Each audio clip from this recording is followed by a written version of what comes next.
about a $45 billion market, dietary supplements.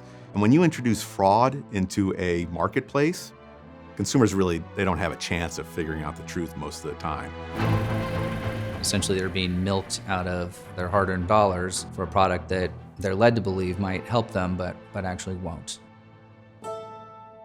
I'm a consumer, You trust that something is not going to be advertised to you in a way that's false.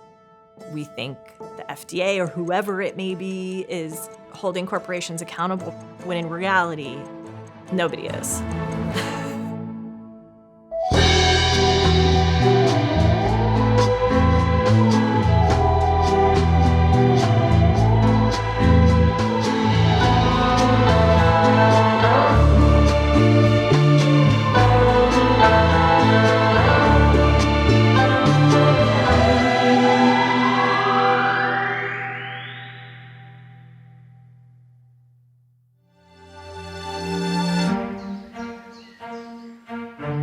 I had a mom who was a church secretary, a dad who worked as a grocer, a family that was on food stamps for a while.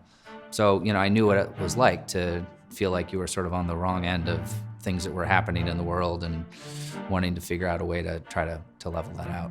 Being a trial lawyer seemed like a way that I could make a change in individual people's lives. When people are in pain, when people have a problem, they'll search out whatever they can find that they think might solve or help that problem. And that's exactly what was happening in the glucosamine and chondroitin industry. There was a time when, early on in the scientific literature, it was shown that the building blocks of your joints use glucosamine, use chondroitin to help regenerate the joints. There was a large study that was funded by the US government to see if there was any measurable improvement that would happen for people if they took glucosamine or chondroitin as a supplement. There was great hope about this because osteoarthritis is one of the most widespread diseases, not just in the US population, but worldwide. So the government was interested in finding out if this was a potential solution. Turns out it wasn't. Nevertheless, the supplement manufacturers continued to peddle this to consumers to the tune of, hundreds and hundreds of millions, perhaps billions of dollars. The nature of fraud is it's hidden, so people don't know that they've been defrauded. Or they figure out a long time later and they think they have nothing that they can do about it. They're just sort of stuck. These cases come in the door in a variety of different ways. Either sometimes a consumer will call and ask about it. We'll get complaints from people. Sometimes we'll get reports from people who are experts in the field who say, look, I've seen this and I think it's wrong. You guys should investigate it. With the glucosamine cases, including Schiff Move-Free, we started digging into it because it is a huge industry. They're selling lots and lots of this stuff by a number of different manufacturers all over the country. And it just seemed sort of suspect. And there were just sort of the telltale signs that maybe something was going on. These big corporations have gotten smart about what we call salting the literature, the scientific literature, with studies that seem to indicate that their product is either not harmful, if people might allege that it is, or that the product actually does some good that it actually doesn't do. With the idea being that then down the road, if they're sort of called to answer for that, they can say, well, we looked at this research and the research seemed to indicate that it was beneficial, so don't blame us. With this product, Move-Free Advanced, they add some additional ingredients, which can kind of throw things off because if those additional ingredients actually provide the advertised benefits, there's not a case. They're not falsely advertising. With these off-base ingredients, there's not a lot of science out there, and it takes a tremendous amount of digging to figure out whether or not there's any chance that these other ingredients could be providing any sort of real benefit. And as we went further into the case, we found not only was there no basis for it, but they had really rigged the science to come up with false scientific reports, much like the tobacco industry did with whether or not nicotine was dangerous and addictive. Very similar sort of pattern where they pay scientists to come up with sham studies to try to back their product. What have Viceroy's got that other filter-tipped cigarettes haven't got? 20,000 tiny filters to double your smoking pleasure. Let's look at Viceroy's 20,000 tiny filters on this machine. The same type used in leading scientific laboratories. You can see for yourself how this unique network filters the smoke over and over again. So there's like two parts of this case. The science, does it actually work? And then the marketing message. They're smart companies. They put a lot of money and effort into consumer research and knowing the effects of marketing and advertising. Every word on that label has been market tested, and they know the effect that it's gonna have on a consumer. So companies bank on that. It's a product targeted at people with a health issue. It's people experiencing pain in their body, arthritis, and defendants like to say, oh, it's just people with joint health. What other kind of joint health is there but your knees don't hurt? You know, it's just people that need something for their joints. Okay, well, who are those people? Those types of consumers are really in search of something to help them physically and willing to just spend money to do that.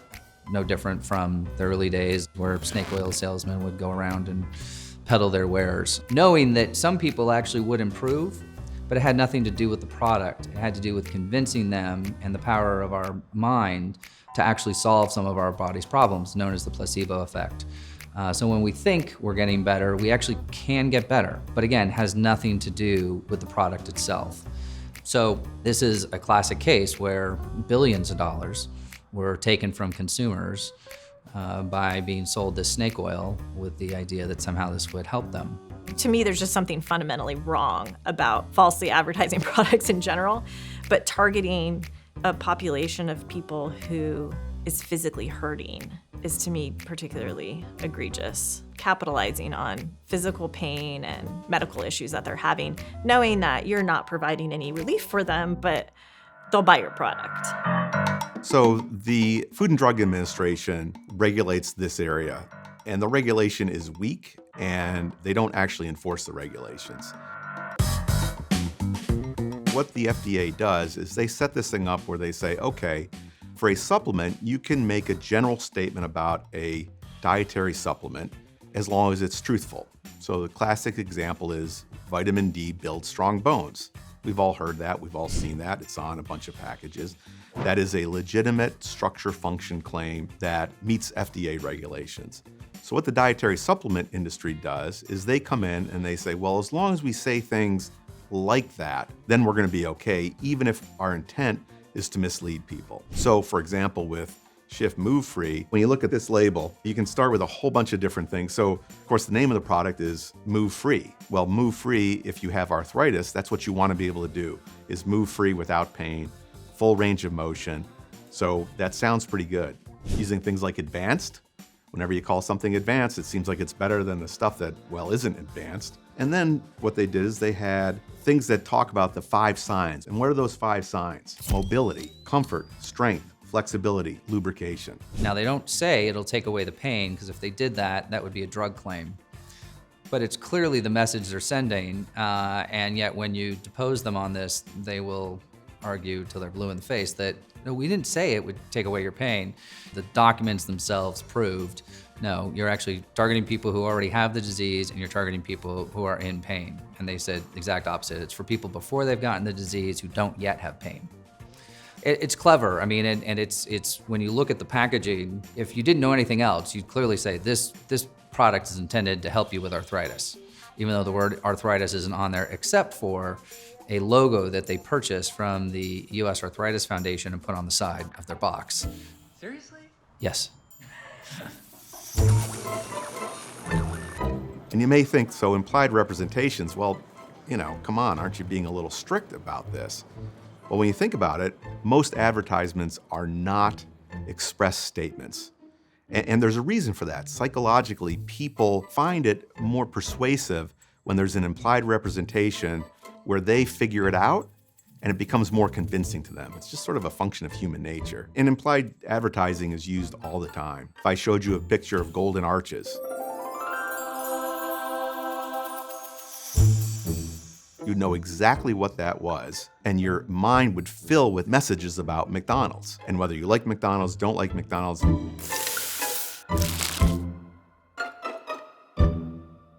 And that is the very pinnacle of marketing, when what the advertiser can do is simply show an image and the consumer's brain will flood with positive views of what the product is.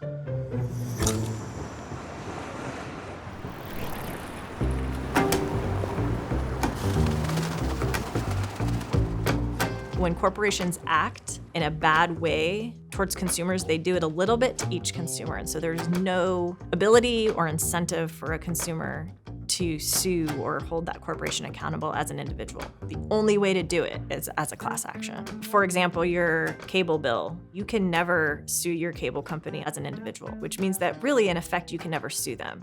Because if you've been cheated out of $10, but they've cheated 1 million people out of $10, on an aggregate basis, it would make sense to sue them, which is a class action.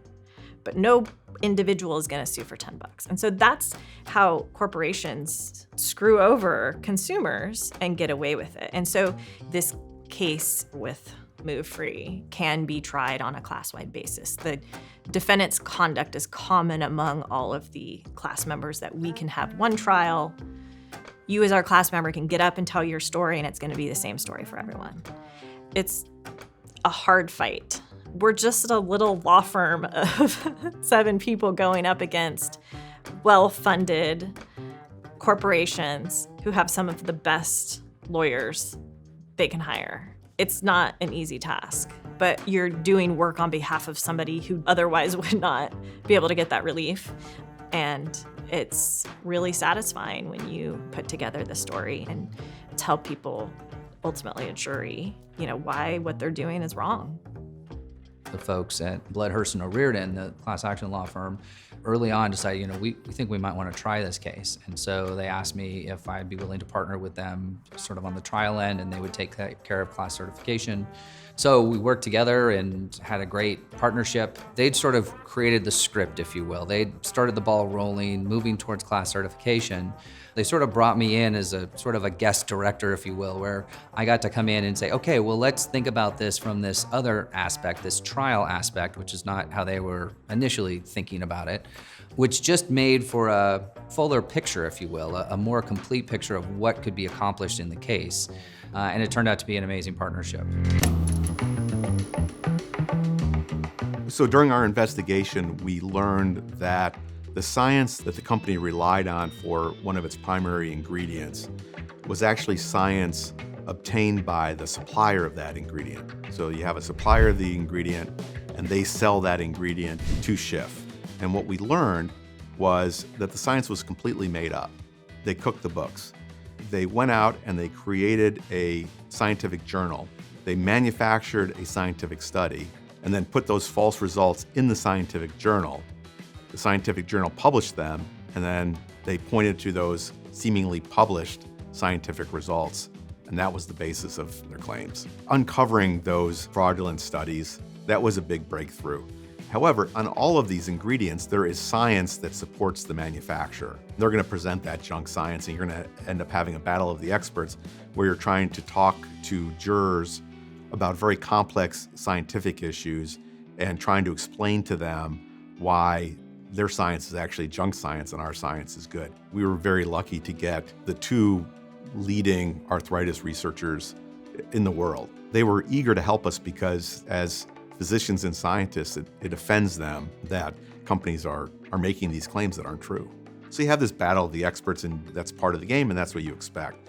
But when you have something extra, like clear fraud, that helps corroborate our story that our science is good and their science is junk. When we were starting to dig into the third-party ingredient and digging in on that stuff, they were not happy about that. They just were fighting hard. They filed motions against our experts. It was heavily litigated, so just lots of stuff that you're having to respond to and make sure you're getting your ducks in a line because, they're coming.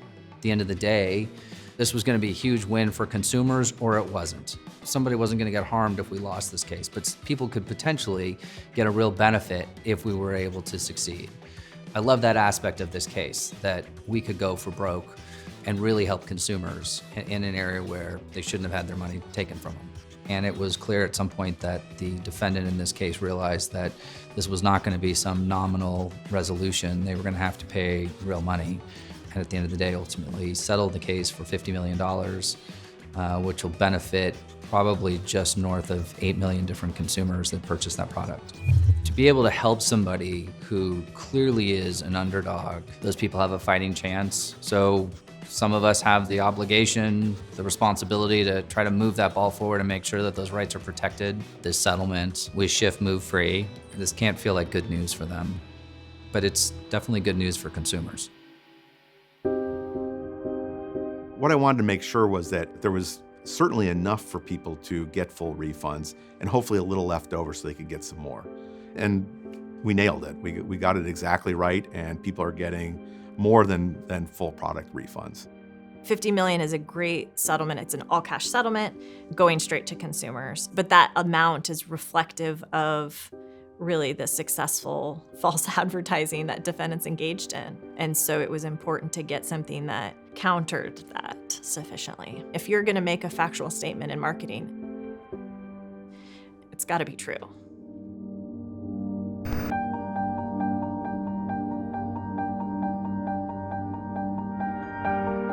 It has become so clear how important the truth is and that there are truths.